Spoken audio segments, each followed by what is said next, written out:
யார் ஒருவருக்கு லக்னத்துக்கு 3ஆம் இடத்துல சுக்கிரன் பகையும் இல்லாமல் நீச்சமும் இல்லாமல் இருக்கிறாரோ அப்படிப்பட்ட நபர் யாராவது உங்களுக்கு நண்பராகவோ உங்களுக்கு தெரிஞ்சவராக இருந்தால் அவங்க கையால் காசு வாங்குங்க.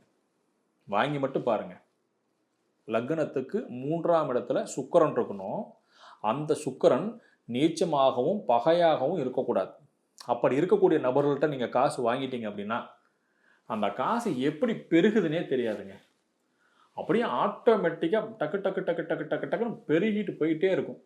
செல்வம் எப்படி சேருதுன்னு தெரியாது, எந்த ரூபத்தில் வருதுன்னு தெரியாது. ஆனால் அப்படிப்பட்ட நபர்களுக்கு கிடைக்கணும் அப்படின்னு நம்ம குலதெய்வத்துக்கிட்ட ஒரு வேண்டுதல் வைக்கணும்.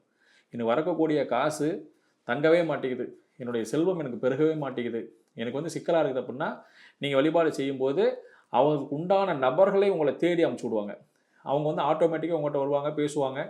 யதார்த்தமாக பேசும்போதோ பழகும்போதோ ஆட்டோமேட்டிக்காக உங்களுக்கான விஷயங்கள் தானாக நடக்கும். அப்போ அந்த மாதிரி அமைப்பு இருக்கக்கூடிய நபர்கள் நீங்கள் விரும்புனா பிரபஞ்சம் உங்களுக்கு கூட்டு வந்து சேர்த்தும். நீங்கள் ஆத்மார்த்தமாக விரும்பணும், உண்மையாக நம்பணும், பண்ணிங்கன்னா கண்டிப்பாக கிடைக்கும். இந்த 3ஆம் இடம் சொல்லக்கூடிய அவ்வளோ அற்புதமான இடம். அந்த இடத்துல சுக்கிரன் இருந்து இந்த மாதிரி அமைப்பில் இருக்கிறது ரொம்ப ரொம்ப சிறப்பு.